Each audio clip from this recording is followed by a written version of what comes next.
Hey there! Here are your top news stories from eWEEK. Today's topics include news of Tuesday's New York City terror attack, changing the focus of a Senate social media hearing, Google finding limited misuse of its platforms during the 2016 presidential election, Microsoft's December release of the Surface Pro with LTE Advanced, and DigiCert's acquisition of Symantec's website SSL security unit. During a Senate subcommittee on crime and terrorism hearing on October 31st to discuss terrorist and hate groups' use of social media, reports came in about the attack in New York City, in which at least 8 people died when they were mowed down by a suspected terrorist driving a delivery truck. International terrorism expert Clint Watts reported the news during the hearing, noting that there was a sudden increase in the level of chatter on social networks that coincided with the attack. He went on to describe how terrorist groups have been using social media for years to recruit members and to spread their violent creeds.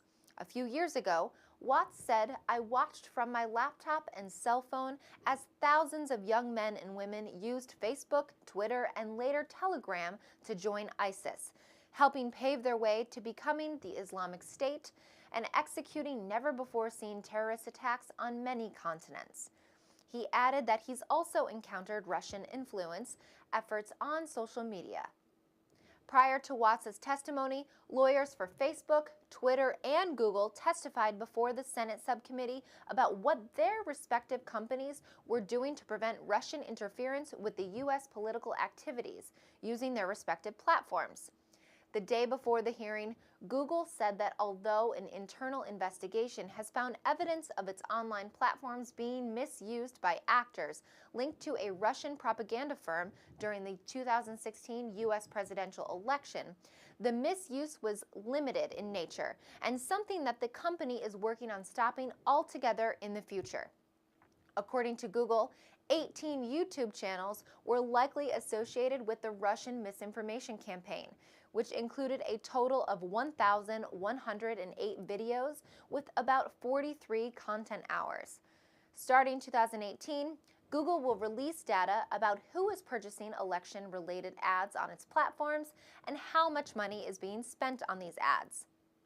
With its latest Surface Pro, Microsoft is claiming that a lack of Wi-Fi connection is no longer a problem.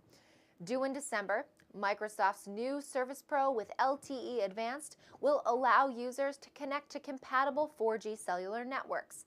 Not only is the company claiming that the system is the fastest LTE-enabled laptop in its class, but it delivers global connectivity with support of 20 cellular bands, so you can work, study, create, or relax uninterrupted.